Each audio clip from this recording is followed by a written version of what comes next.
Oh shit. Wait, hold on.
Hello.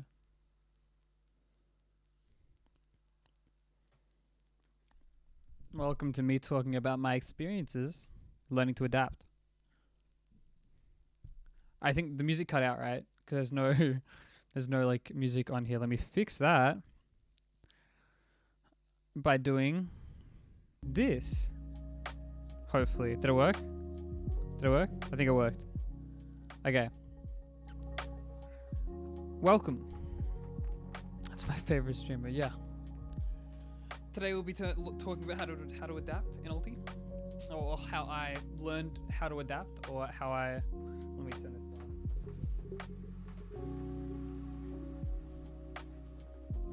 How I went about learning to adapt, and how you can too. Or basically like the necessary starting information you need, and then I'm going to share how I learned, or how I like implemented it.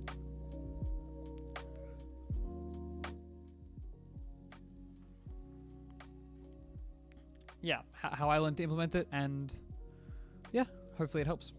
I look like a fucking ghost. I swear.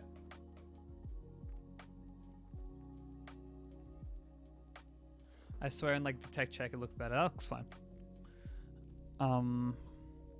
Let's get started. Well, welcome to my Notion. It's gonna get a little... No, it's fine.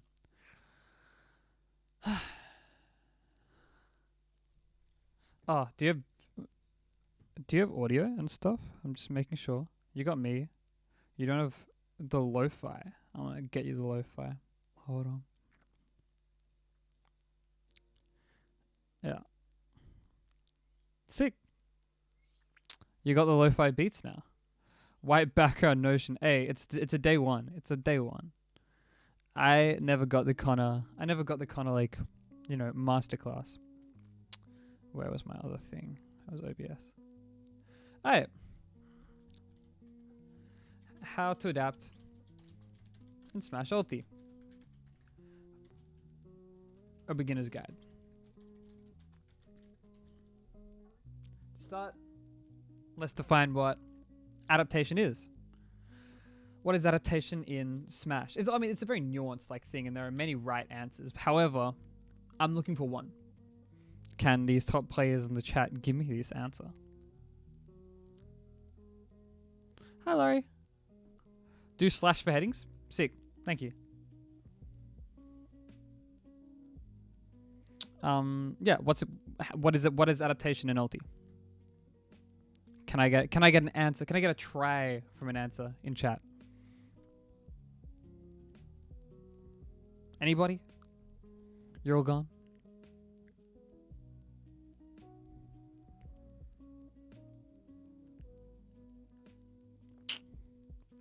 Change response to a situation after being exposed to it a bunch. Yeah, that's a very general like way of, and it's a good answer. But at its bare like necessities, I think that adaptation is a lot simpler than that. It's really, well, it's for a beginner, right? Or starting out and learning how to adapt, all you really need to know is what it, at a very base level, all adaptation is recognizing that you're in an RPS. Oh, I should do this. How to adapt in adaptation. What is adaptation? Oh, header, yes. Slash header. What is adaptation? Adaptation is recognizing you're in an RPS, recognizing your opponent's option, recognizing and retaining the information. I don't have a good way of saying that, but recognizing that you're in an RPS.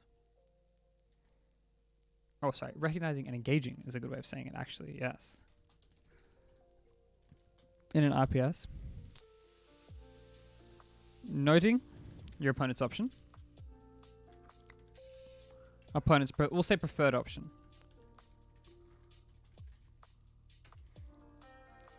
And beyond that, it's playing to be that option the next time you enter the RPS. Playing to beat said option next time you play the RPS. Hello, Steve Guy. Mid-level is done for after this. Yeah. I mean, this is what you got to learn, right? A really good example of this, I don't know, it's just rock, paper, scissors, right? But a really good example, I think, a really simple one, is just a ledge trap, where even though it's a really skewed RPS, one person is playing to get back on stage, and the other person is trying to hit them. You have neutral get up at a very base level. You have neutral get up, you have jump, and you have roll. 3 options, and every player is going to prefer one of these options. I prefer roll, as everyone knows, because my roll's broken. If you note that, and then you cover it harder next time, you've adapted.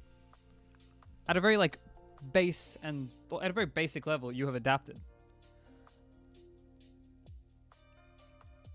So I think most players, especially on the 40, already adapt to an extent, but they don't recognize situations in neutral where they have to adapt, right? Because it's obvious when you're on ledge and your opponent has limited options, and you're just like, well, they did this option, I'll cover it next time. But in neutral, it gets a little bit more hazy. I think there are 3 types of adaptation, or three types of adaptation that I want to talk about today. There is in-game. Oh, I've got all caps on. In-game, conscious adaptation. There is fucking caps lock. There is in-game instinctual adaptation. And the third type is out of game. What? Hello? Heading. Out of game prep / adaptation. Adaptation. Also known as game planning. Also known as having a game plan. To start, let me see. Thank you for the follow.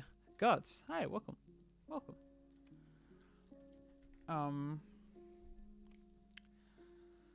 What I want to start with is I want to start out of game planning, because it's like a house, right?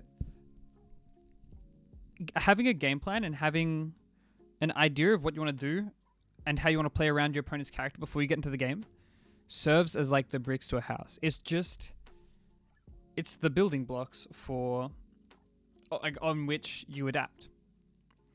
For example, you're never going to get the chance to adapt versus a Luigi if you just get grabbed, because the game's over.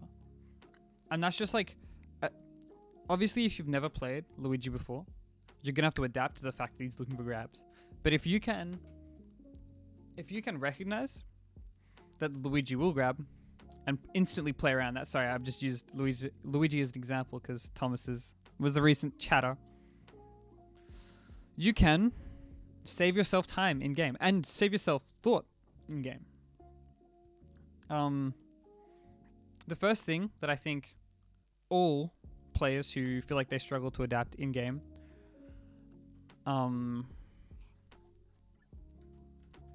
the first thing that I think all players that struggle to adapt in game should do is they should develop an instinctual, or develop game plans for each character. This is what Easy Call did, actually. I thought it was really good. You develop a game plan for each character that serves as your level 1 every time you come up against that character.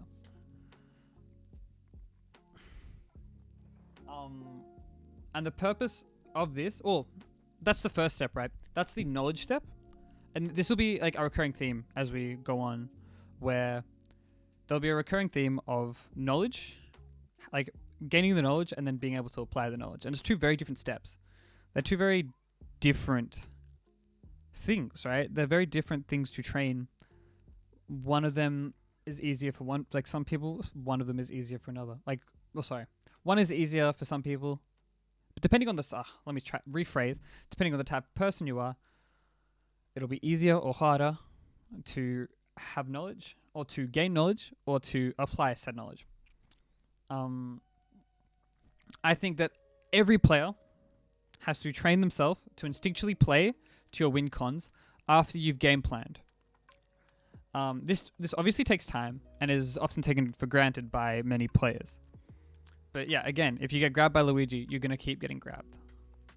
An example of like, well, yeah, I've done it. I've given an example. Sorry, I'm going through my notes. Oh yeah.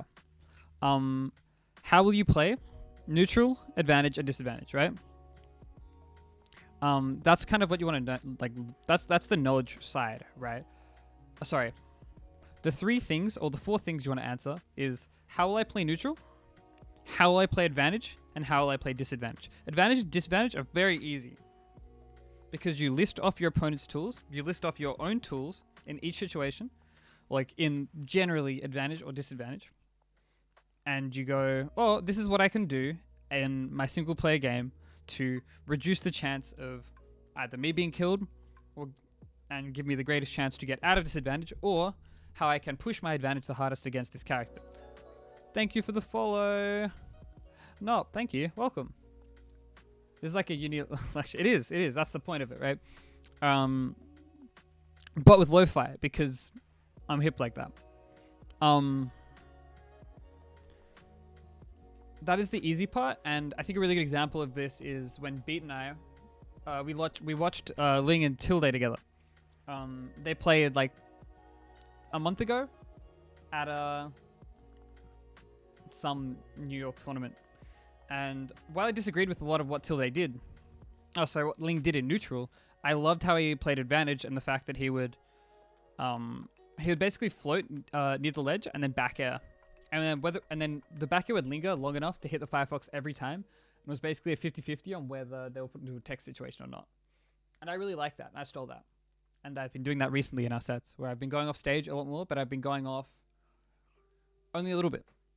And that's what I was missing. That's like, I've gained the knowledge on how to push my advantage state the most. Sorry, I should be writing down these things. So the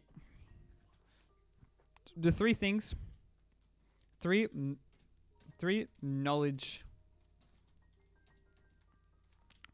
keys to look out for. Sorry, the 4 knowledge keys to look out for. The 4. Thank you for the follow, Marcel. How do I push my advantage? As I talked about, for me, against Falco, I go off and back air, and then I go back on stage as soon as they're in a position where they could side B spike me. Because it's not worth it. That's not worth me pushing my advantage.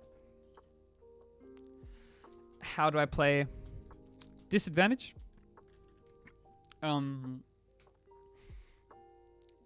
Falco deals with side B really easily, as an example. So I cannot side B back to ledge, and if I do, I pretty much die for it. Which is like on me, and I know this. I have the knowledge that this is a thing, and I'll never do it. I'll just never do it, and that's already adaptation. That's already me thinking about it and executing on it. Hey, Dags.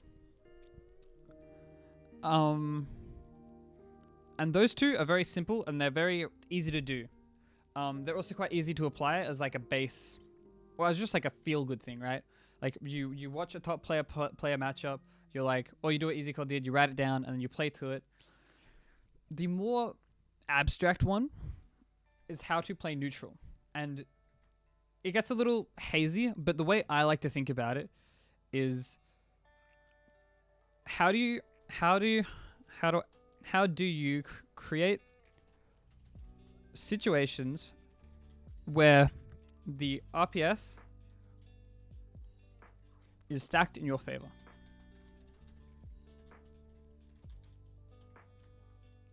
What I mean by this is, you have more options than your opponent. And if you pull up any set that Con is in, he will be constantly doing this. He will be constantly short hopping with the goal of creating an RPS where the opponent cannot react. Thanks, Japa, for the follow. He's constantly kind of trying to create a situation where His opponent can't react to his schmicks, and he has 5 options that he can do, and you have no offensive options that beat it. The situation that I'm talking about is Connor being above you at short hop height as Roy, a very fast faller. He actually chose the notion. I did. Above you, short hop height, where he can unreactably grab you, like empty lag grab. He can side B. He can side B to stop. He can just nair. He can fair on different timings. He can tomahawk down tilt. He can tomahawk F tilt. He can tomahawk jab. He has 8+ options that he can choose from. And you have, if you're in shield, you have roll away, or you have nothing. Or you guess out of the 8 options, that, like which one he's going to pick, and you try to counterplay that option. This RPS is heavily stacked against you, and you should not participate in it. But you can do this to other people. Like Sogs, a really good example is you boomerang someone's shield. It's like, or you just throw out a boomerang and you're close to someone, or like you're at that mid-range distance that Young Link loves to be at. You have more options than your opponent on more timings, and that is a situation that you want to find yourself in as much as possible. And you should think about, before you get into the game, how you can create these situations for yourself. An example that I love for Peach is kind of the same thing as Roy, but I've got float, so it's like a kind of cheat code. Yeah. How do you create situations with the RPS stacked in your favor? This is usually, I should mention that this is usually done through movement, like kind of short hopping.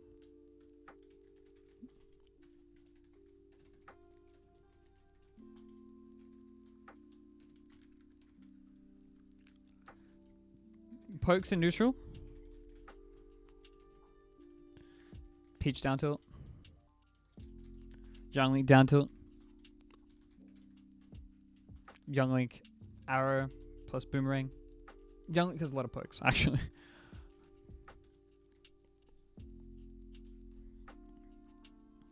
If anyone has any questions, by the way, like what's a poke, just let me know, and I'll explain to you what it means. Ryu down tilt, another example. And it's done through positioning. And this is that is like platform play, which is another thing on its own that I might cover at some point, but not today.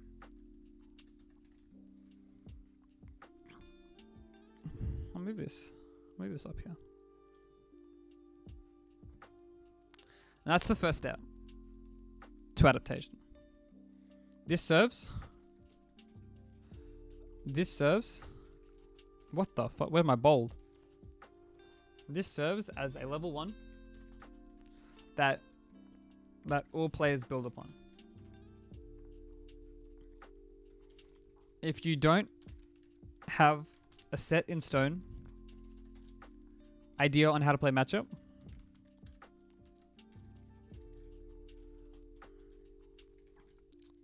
think about your opponent's tools and where they might be weak. Does that make sense? Does that make sense, like, in terms of boomerang? Does that make sense in terms of, like, yeah, out of game prep, adaptation? Does anyone have any, like, questions?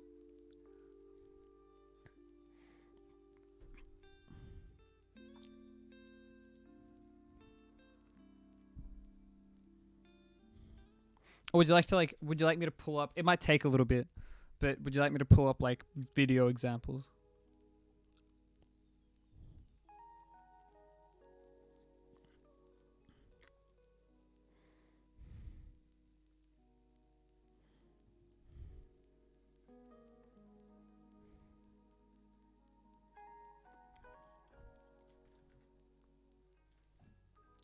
Okay, video examples it is. Connor just wants to see himself on screen. Give me 2 seconds. You can stare at my beautiful Notion page while that happens. My mouse has disappeared. Mars versus, I don't know, Zav. We won't look at the one where you beat me. We'll look at the close one. We'll also turn it down just in case. And then I can go back to OBS. I can add a window,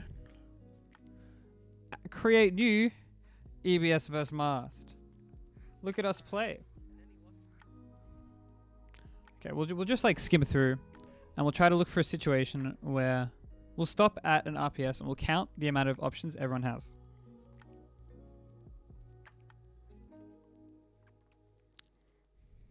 This is the one that was like really, really close. And this is the one I had previously VOD reviewed with a American Peach because it's kind of mental boomy. So here, this is the situation that I'm talking about, where I have less options than the Roy in this situation. Imagine that Connor didn't fare. Connor could have fared, nared, side bead, tomahawk down tilt, grab. He's got a billion options. I have up air. That is the only thing that might win. And because of this, it's a very heavily... It's an RPS that is stacked heavily against me, and I should not have participated. I should have run to the side. I should have disengaged. And I get hit for it. Advantage, advantage, scramble, and we're back in neutral, and Connor is back to shore hopping, trying to find space. Trying to find space where he can move off the platform into his like desired RPS. And this is just what neutral is, really. It's what it is. Yeah, I recognize. I'm gonna go back on the VOD and edit it, I think, is what I'll do. So you can just see like in those 2 seconds, it's just like our neutral is just kind of trying to, well, both of us trying to create situations where we are very advantaged and then choosing to engage. We both play very high reward characters, and we both can maybe mention how you can use this to read people in neutral. We'll get to that because we are getting to that, because that is in-game adaptation, which is the next point. Before we start on in-game conscious adaptation, I want to mention that the goal of conscious adaptation, or learning how to consciously adapt, is not to win instantly, it's to win eventually. And what I mean by this is when you're practicing thinking, you're obviously going to play slower, and you're obviously going to play slower, and you're going to autopilot less, which means you'll generally win less. But what it means is that once you add your autopilot back into the mix, you are now thinking, and you can start to like involve a level 1, 2, 3 on top of your autopilot, which is the point. In-game conscious adaptation.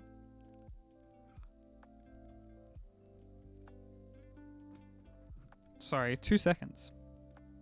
Because I think I didn't copy some stuff over. Why didn't that get him? Okay. So.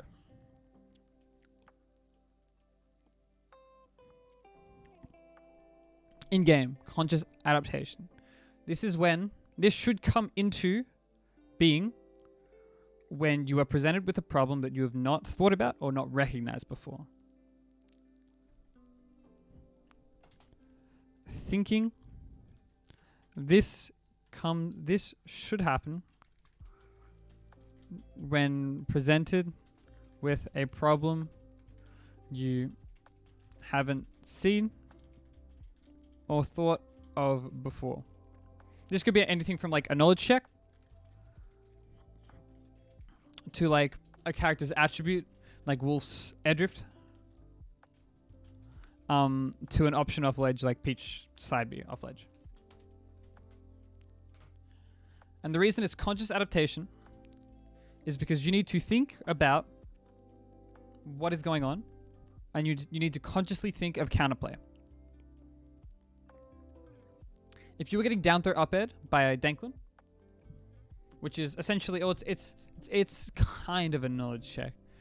You need to stop. You on the fly have to think, I have to stop getting grabbed, or I have to DI out. But you might not know that it's not true. So you just have to. You have to be like, okay, I will not get gapped. I will not get grabbed. I will add that to my game plan, and then I will execute on it. And the execution, once you've thought of it, should become instinctual. But we'll get to that. Generally, this will slow. Sorry, don't be afraid. Oh, wait, I should say, first of all, this is how all adaptation starts as well. This is how adaptation, or the thought process on how to adapt, starts. If you're not thinking about how to adapt, you're never going to adapt. You will have to use 100% of your brain power all the time when you start out, and you'll lose as well. Like when I first committed to like figuring out what adaptation was and how I could apply it, I lost like 15 games to Fez on Wi-Fi in a row, and she was like, "You're trolling," and I was like, "Yeah," because well, I have a philosophy that that's what friendlies are for. Friendlies are for testing and limit testing, and they could be about winning, but usually they're not. This is an adaptation. Thank you for the follow, Pinky. Yeah, hello. How's South Australia?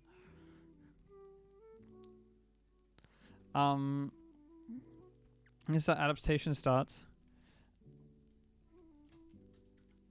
Getting used to the thought process of adaptation.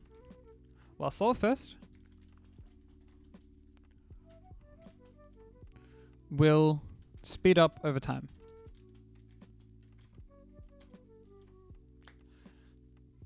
You honestly don't want to be like consciously adapting that much, if I'm being honest. But it's just going back to the theme of knowledge and then application. The knowledge in this case is the thought process, and the thought process gets quicker and more instinctual as you try to adapt more. Moving on to instinctual adaptation. Instinctual adaptation is adaptation that happens on the fly, quickly, due to preparation, I will say preparedness, due to preparedness, and due to preparedness, I think is pretty fair. This is generally what like top players talk about when they say a level 1, 2, 3, 4. Like an example being my level 1 pressure sequence.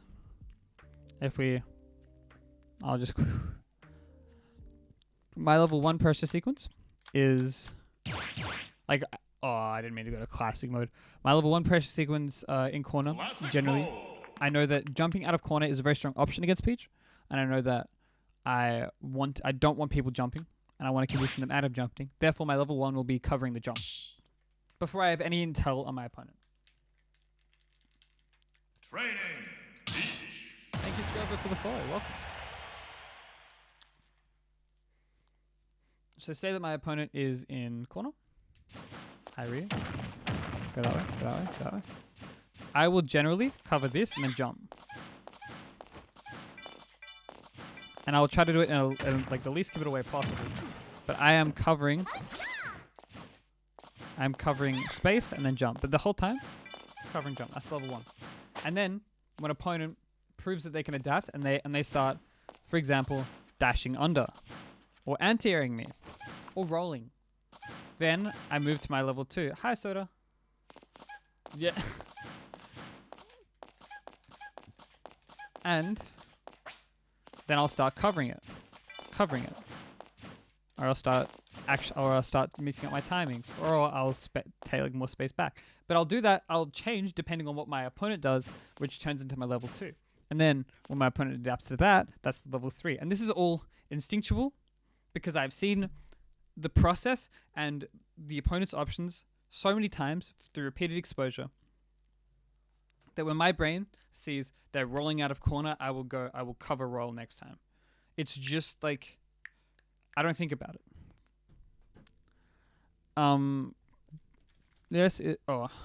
Switching back. This is what top players talk about when they speak of levels.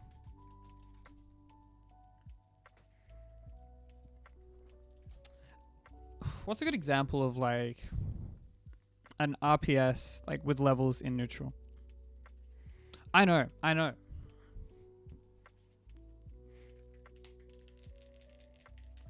It's going to be a little hard to show because I don't have the training mod pack. But this is something Scobo did a lot to me, and this is the RPS that we played a lot in our set. I was up here. Rob is down there, pretend he's shielding in a big blue ball. Projectiles are a classic adaptation example, yeah? So we're playing this RPS where I, first shield, where I am above a Rob, and I'm looking to land on his shield with an aerial, and the Rob is shielding. Rob has decent out of shield options in front of him, bad out of shield options behind him.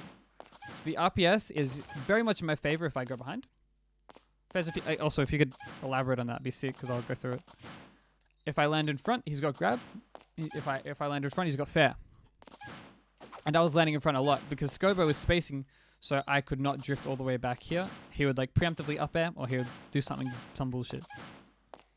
So what would end up happening was we'd play the RPS where I would land here with a high aerial, get grabbed, and then I adapted and I went, okay, I'm gonna land. Oh, he started by fairing a lot, and then I land shield, and then I started punishing with rising nair out of shield after he would fair, and then he adapted. So that's level 2, and then he went to his level 2, which is he started grabbing, and to counteract that, I back aired and I spot dodge, and then he naired. That's the level 3, and that's basically that was all like an RPS that both of us have kind of handshaken, and we've seen a billion times from each other, and we're very comfortable playing this, and we kind of handshook to it, and we played it well. I think it was good. The guy's a freak. That is a very good example of RPS, and not only RPS but adaptation and levels within the RPS, like the evolution of an RPS over a set. This evolves throughout the set, but remember, it's still an RPS. If I land on his shield with a high aerial, I'm still gonna get grabbed. If I land on his if I land on his shield high with an aerial, I'm gonna get fed. If I land with a shield, I might get grabbed. If I land and spot dodge, I could still get punished. It's still an RPS. It's not just evolution of ladders. You go back to level 1. Yeah. Options beat options is, I guess, the point. And that is, I think, Wolf Blaster versus Ivyleaf. Ivyleaf, Razorleaf. Level 1 condition dash shield. I dash up grab. Level 2 they jump to avoid grab. I cover with anti-air. That's a really, really good example of like a mid-range. And your top player bitch ass is like I feel like mid-range RPS is a very. Yeah, you're so right. Fez. They then preemptive attack, which is covered by Blaster or Razorleaf, and then you go back to level 1. It's a really good example. It's an example of mid-range. Well, basically projectile characters, interacting. Peach kind of has that with Turner. Alright, I'll do this first try. Wait, hold on. I'll do this first try. 1, 2. Fuck it. Oh, you didn't even see that. Good. You didn't see it. You didn't see me fuck up the 0 to death. Okay. That is adaptation at its core.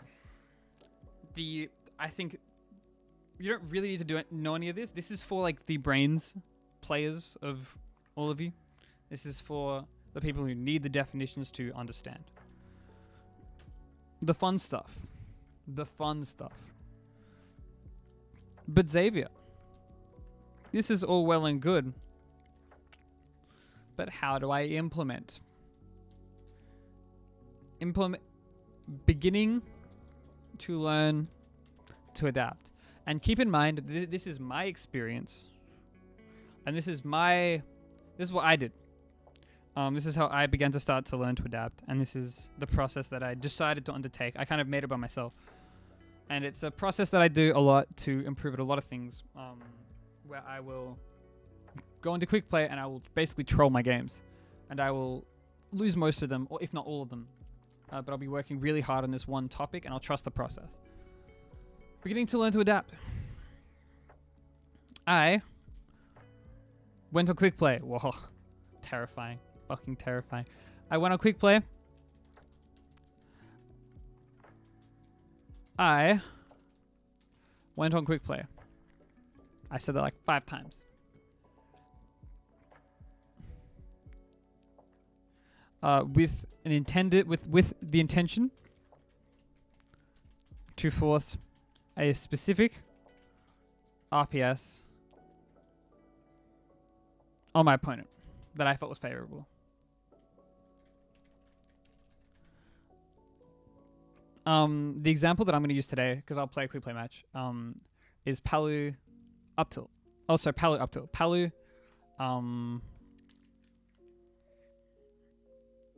short hop, where if we go over, we'll count the options real quick just to, brief everybody on the RPS that is about to be played, especially on a Ganon.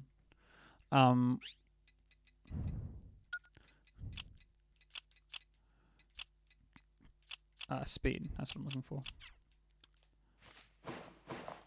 Okay, so if I okay, imagine this is a short hop, right? If I short hop, oh my god. If I short hop here, I have got many fucking options. I have got fade in there. I've got stay still back out. I've got fade back, explosive flame, kind of, to read dash back, I guess. I've got fade back, AR, auto reticle. I've got tomahawk grab. I've got tomahawk jab. I've got tomahawk down tilt, kind of, but it's an RPS that's in my favor, and it's similar to the Roy one. It's kind of different because Palu has AR, but it's like a similar in concept where you're above your opponent and you're trying to land on their shield. And you can do it on different timings, yada yada yada. Different timings, and that's the RPS that I'll show on quick play soon. I would, now that I had the intention to force that RPS, I verbally noted when I could force.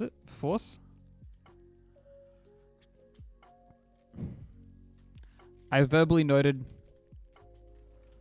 how my opponent responded. To specifically, I put them in 3 categories.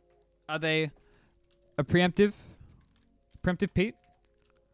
Are they a reactionary Ronald? Or they're a patient Pat? A preemptive Pete will swing before you even hit his shield. This will usually be, stretch. This will usually be in the form of like an anti-air or something of the sort. Just a hitbox that like covers himself. Reactionary Ronald you'll hit their shield, they'll instantly act out of it. And a patient Pat will just not let go of shield. I'm preemptive Pete.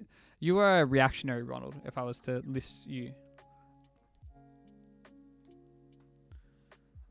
Can't believe top players are doing all three during the set. Oh, it changes, right? That's like part of the adaptation, but I'm on fucking quick play. I'm playing shitters and I'm trying to learn how to adapt on a basic level. I then, when I got a little bit better,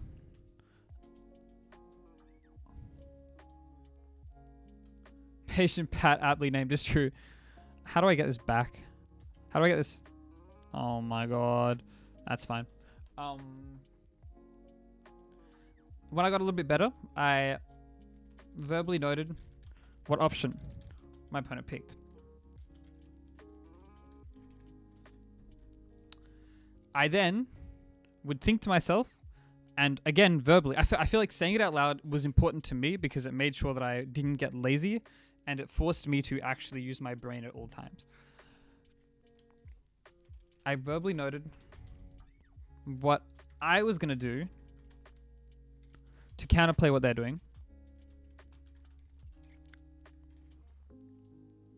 And why it would work. This way, I was doing everything with a purpose. Everything. Well, this way, when I was adapting, I was doing everything with a purpose. What are you, Thomas? I mean, you're a reversal, Richard. I generally hit you out of like I generally whiff punish you, so I don't actually hit your shield. Or I never try to hit your shield because you play Luigi. Like the RPS isn't really worth it.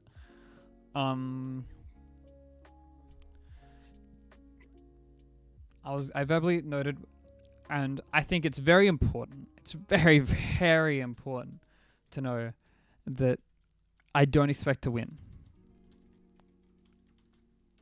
Fuck. I'm so... Oh my god. I'm gonna get this. I don't expect to win even against quick play even against quick play shitters. I am focusing on a specific thing, not winning. And with that, I want to give an example of what I did with Palu. Well, not with Palu. I did it with Peach, but I want to play Palu. So we're gonna play Palu, and I will try to force the RPS where I am on top of my opponent, landing on their shield. And I'll be verbally saying as I go. Local wireless. I'll be verbally saying as I go what I think, what I will be thinking. I hope you run into a Lou. I'm gonna run into one of you cunts. You know I am. Oh, what if it says that my connection's unstable? Wouldn't that be fucking funny? That happens sometimes. Not cause my connection's godlike. It's just cause we haven't like connected in a bit, you know. Don't do it. That was cause I was at send. That wasn't me. I never rage quit. I think I was playing against someone I know. I was playing against Tech. I was playing against Tech and I was winning. And then whoop, I'm gonna run into Zap. The send internet, pretty good. It's true, I did rage quit. Zap Hunter. If I get item enjoyer, I'm just quitting. Flow game. Oh, this guy. Alright, this guy's fucking lame. So I'm still gonna try to force the RPS. So I'm trying to be on top of him. And he's not a shielder. He is a preemptive pat, but he's a preemptive pat defensively. So what I'm going to do is I'm going to try to pressure him and then pressure him into a defensive option. Oh my god, the second hit nair hit me. And to do that, I'll stay above him and then wait for the roll or wait for a defensive option and try to punish. I want to edge guard because he's Samus. Wait, this guy's the GOAT? Fuck off. This guy's lame as shit. Reflect, bitch. Aww. I should have known. Preemptive Pete. He's gonna roll. Doesn't have a jump. So now I'll play single player advantage. Badly. He's gonna nair again. Maybe I should shield more because he is preemptively swinging now instead of playing a... Don't give a stage control. He's preemptively swinging now, so I'm going to try to play a little more grounded and shield a little bit more. Hopefully without getting hit by shard shot.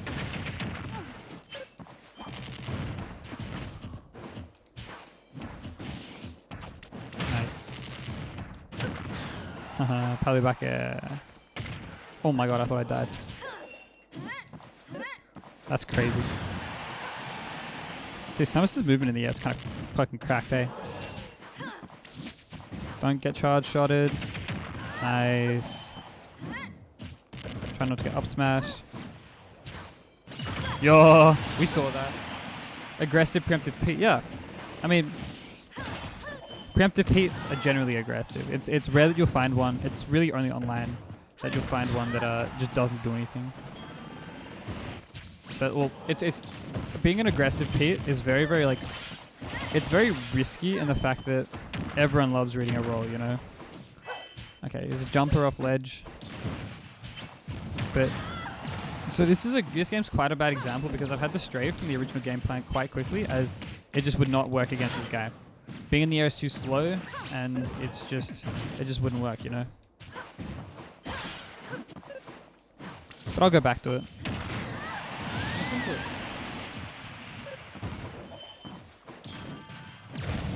Ow, I was looking at myself. F smash, because he always comes down with fair, and he's already used jump. Oh, that missed. Thought I had him. Jump. Jump. Yup. He loves jumping in that spot. So next time I'm going to try to cover it with a back air. Okay. Go off. Trying to force the RPS. He preemptive P'd me. I failed to fast forward my aerial. Call me from Northern Territory. That wasn't a dig at Sice, that was a dig at the guy that I saw him play. Couldn't fast forward his aerials, Pally. No offense to that guy either, I guess.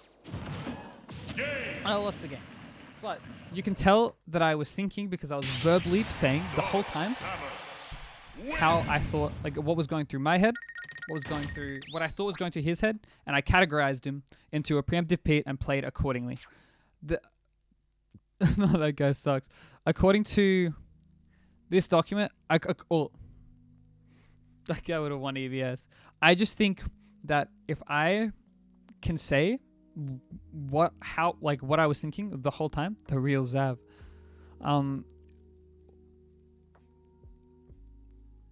If I can say what I was thinking the whole time, and I can prove that I was using my brain and adapting, it's a win because it's getting my brain used to the thought process of adapting. And next time my adaptation will be a little faster, and I'll be more aware of what I'm doing in these situations. It's just repeated exposure at this point, you know? And I'm really glad I put this in because I did not win. I just want to, that's basically how I got better. It's like nothing special. It was just, I just wanted to really, really get good at these small RPS situations because that's all neutral is. Obviously, there are different concepts that we went over before these ones. And this is kind of a topic in of itself, where I think you should do like a small boot camp for each of these. This is like the other bit of neutral. Like these are the other aspects of neutral, none of which are as abstract or as hard to practice as adaptation, in my opinion, which is why I wanted to address this and not those things. But if you guys want an explanation or what I do for these things, please hit me up or I don't know, subscribe, fucking anything. Traps for young players, and that's what I want to end with, right?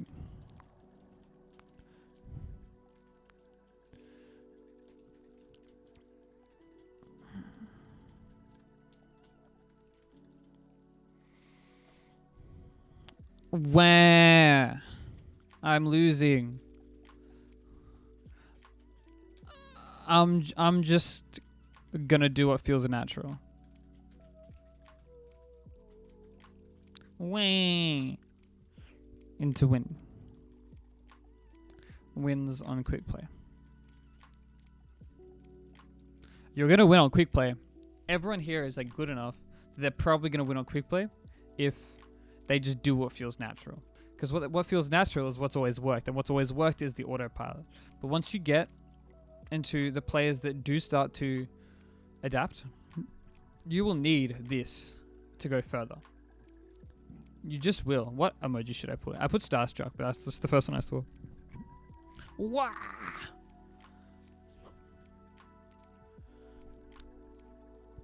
I'm losing. I'm just gonna do what's natural. I'm gonna win on quick play. This is I don't want to throw anyone under the bus, but this is where I feel I'm just gonna say some Young Link players get trapped. I won't name any players, but I will say that it's a trap that a lot of them get into because Young Link does have a very strong flowchart. I think Luigi's very similar. Where it's the flowchart is so good and so good at annihilating like low mid level that you can just do it. But you do need to learn. See, you could list like all of the Young Links. You could list Didi's Young Link, really.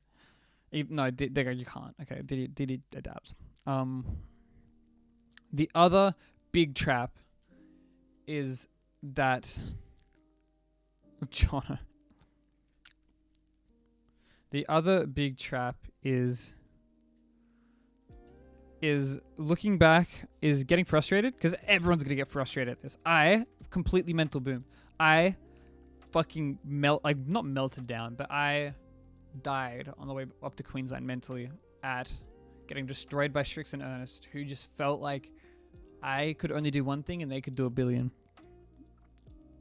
And frustration is just part of the journey. It means that you care. It means that you're trying. And generally being frustrated, well, it means you're getting closer, you know? As long as you are getting frustrated and moving forward instead of getting frustrated and stagnating, you're doing good. You're doing good. Getting frustrated into it's not worth it, into autopilot, into dopamine. It's like, well, I think it's like, what's it called? When you like hold something off? Stressing the broke process is a huge thing, guys. Yeah. What's the thing where it's like, you could get a chocolate bar now, you could get 3 chocolate bars later. You know? That's what this is. And those are the 2 big traps. If anybody else has any, please let me know. And I think you'll start to show progress. Like if all goes as planned and you really work on doing this is kind of abstract, but if you don't have to do what I did, I think mine's just like a start. But if you interpret like this by yourself and go away and just, well, I'm not saying memorize this, I'm saying interpret it so that you can apply it in game. And however you learn to apply it in game is up to you. I really like my way because it's consistent for me and it's how I really have gotten better. I just do this over and over. And by this I mean that I identify what I want to practice. I hyper focus on practicing that, and I shit on quick play shitters, or I lose to quick play shitters while trying to learn the concept, because it's very inconsequential and no one really cares. Like if you get beat on quick play, it's like only playing people they know that they can beat or play often because it's comfy. I think that's a little different for people who are beginning to adapt. If Newt beats you a quick play, yeah, but then you laugh at him because it's like, yeah, sure, man, you beat my fucking Palu. Go off. You did miss the stream types then. I think it's a little different, Dags, because these people, like, at this level, you're just, if you start to adapt, you'll start to notice that your friend is bad. If you are getting comfy with beating them. And as long as you can identify what they're doing and why you think they're bad, that is like the key, right? And if they're not adapting, then you can move on. Then you can move on, you know? Then you can like try to play against better players and have them adapt versus you. And I also want to mention, like, there are the freaks of the world, like Jix and Didi, who just do this on like a fundamental level. Like they just understand it, you know? They just understand how to adapt. And while it doesn't work for most people, it does. It does work. It works for those 2. And I guess my point being that it's not one shoe fits all. This works for me, and this will work for like kind of body mind players. And Laughs Theory. If you haven't watched Laughs Theory, please do. I highly recommend it. It's a great video. But yeah, that's basically what I had planned. That's what I prepared, and I think that's a pretty good document on how to adapt in Smash Ultimate, beginner's guide. If anyone has any questions, like, I'll harbor them now. I'm gonna go get a kombucha, and I'll be back. And if you want to list any questions, as like detailed or as like nuanced as they may be, I'll try my best to answer it. But I'll be back.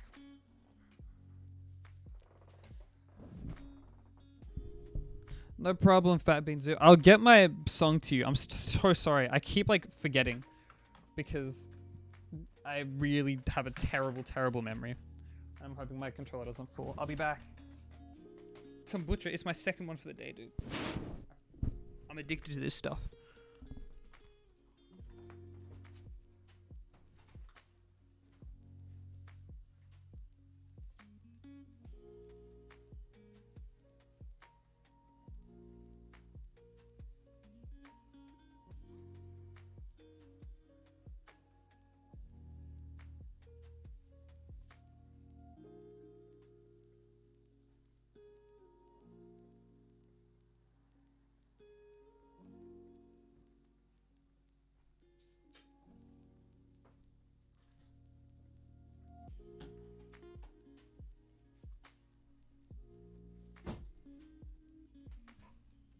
Okay. No questions?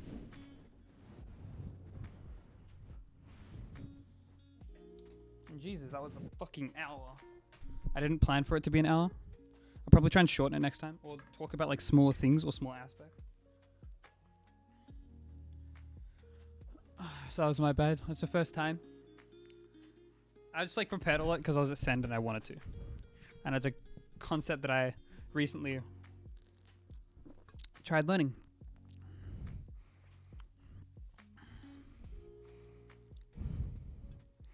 How can we stop players from hyper-focusing on amount of time spent on a concept? It's a really, really good question. The way I do it is I kind of run by results-based analysis.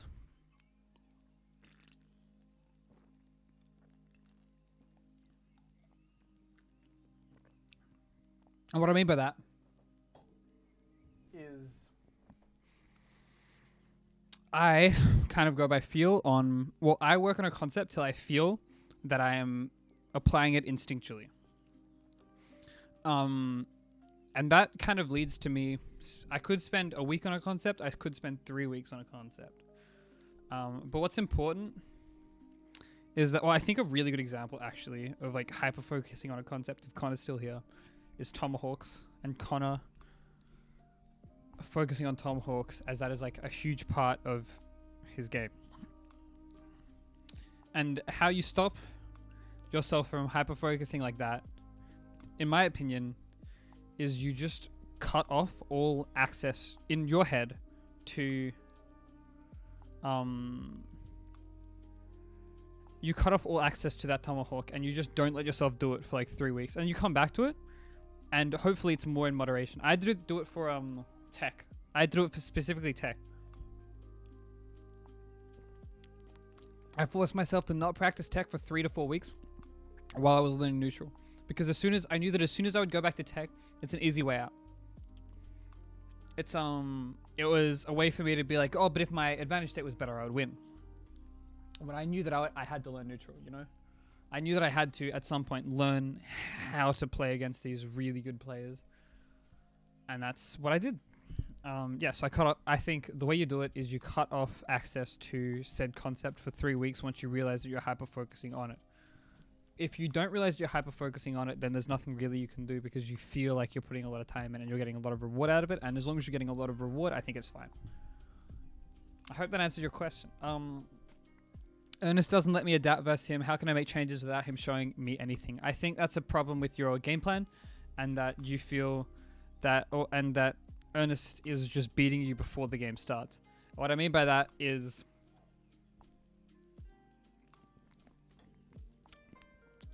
if you can't see what he's doing and how he's adapting in neutral, it's because you're not looking either hard enough or quick enough or in the right places. And it's probably in the right places because Ernest doesn't play that fast and you play very fast. Sponsored by kombucha. Yeah, it's true. So I think you need to look over a Palu versus Lucina VOD and look at how they play neutral and try to force similar situations against Ernest. Does that make sense?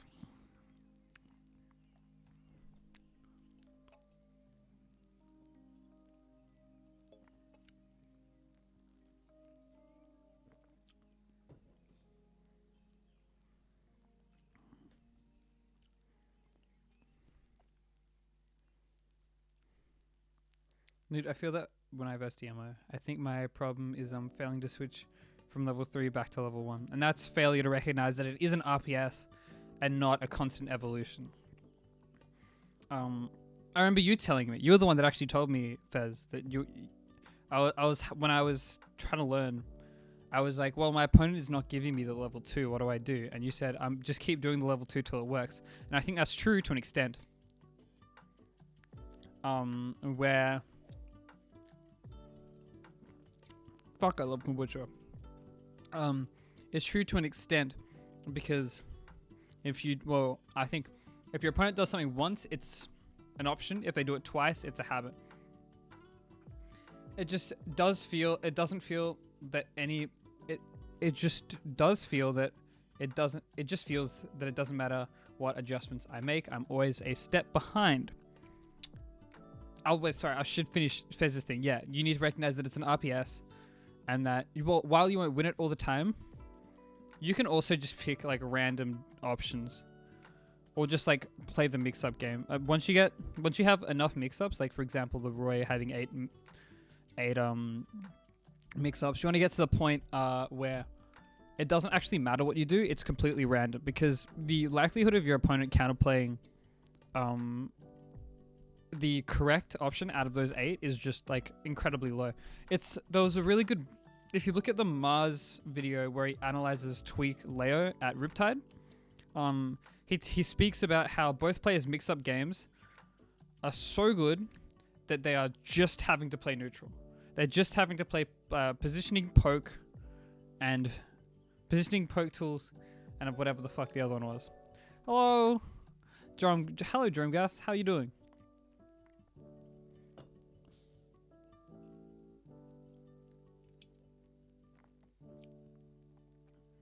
Yeah, exactly. Hey, Doc. How you doing? Yeah, I think my solution will be focusing on the mixed game rather than after a game staying on the level 2 and continually losing. Yeah, that's what I think the step is. And now onto Newt's question. It just feels that it doesn't matter what adjustments I make, I'm always a step behind. And I think that comes back to instinctual adaptation versus conscious adaptation, which also, links into out of game prep as we were talking about. Where Ernest has thought about this.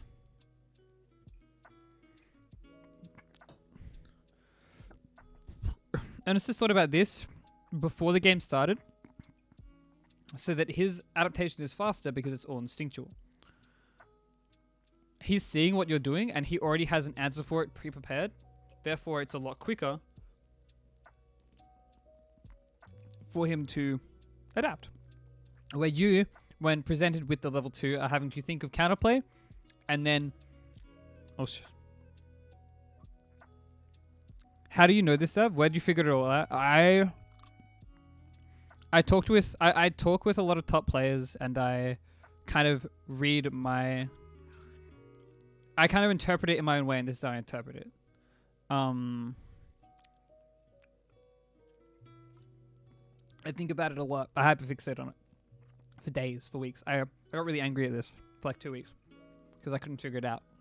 And then I laid it out like this. I started thinking the big turning point was when Shrix told me that I shouldn't work out people's options. I should work out people's intent in the RPS.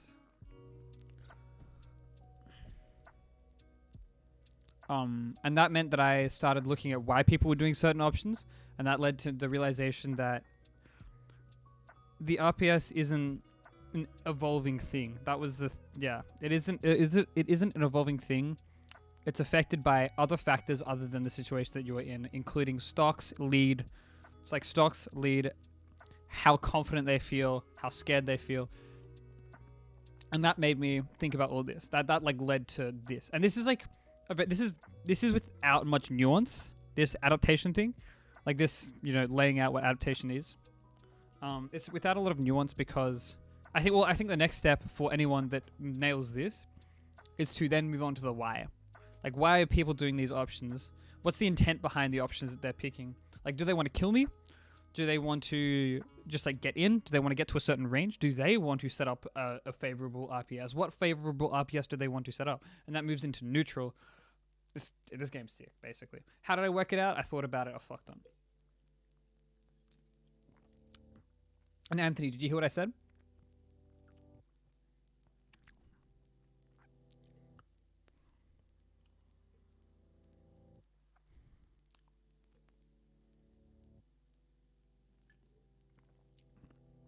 So it goes back to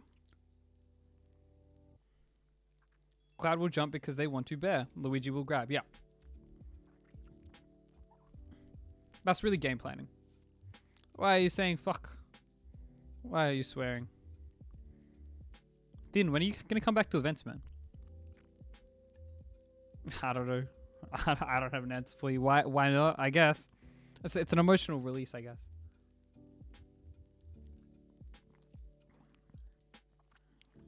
If you want to talk about it more, I'm willing to like look over a set with you, Anthony.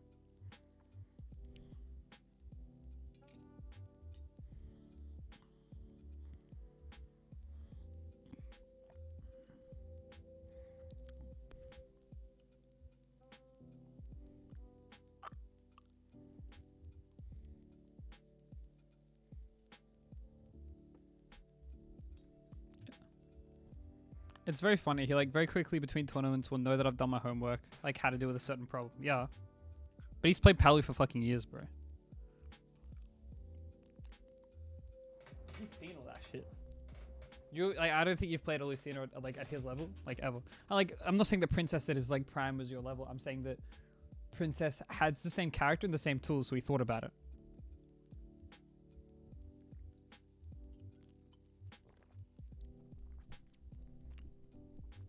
And then we'll just change his game plan without me showing that I know how to deal with it. Yeah, he's just quick. I would argue that's why, among other things, it's why he struggles against Peach, is he's never like seen one. And I'm really like the first good Peach since like Ghost. He probably figures out how far you've worked out the problems in the previous set and just plays from there. Yeah. Doc is very correct in my opinion. Fuck, how good is kombucha?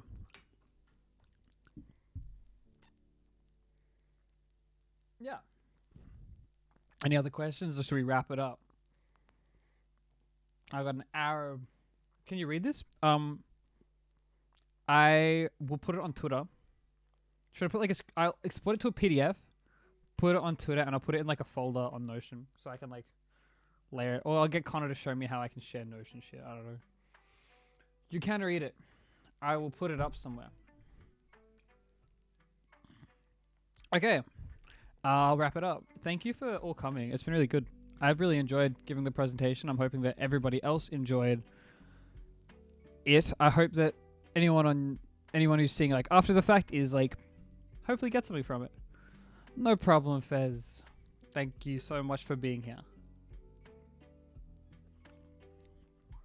I'll hopefully do another quite soon because I have fun planning them and doing it. You got to go back and watch the start of this? Yeah, please do. I'll put the VOD on Twitter and then I'm going to edit it and just take out like a lot of the riffraff and put it on YouTube probably in like 3 parts. Like I'll probably split it up into like out of game prep, and then I'll just like split it up into conscious game, like conscious and instinctual, and then implementation. I mean, no, implementation was really short. I don't know. I'm no longer mid-level thanks to you. Yeah. Well, that's the wrong attitude. You should start working. Alright. See you later, everybody.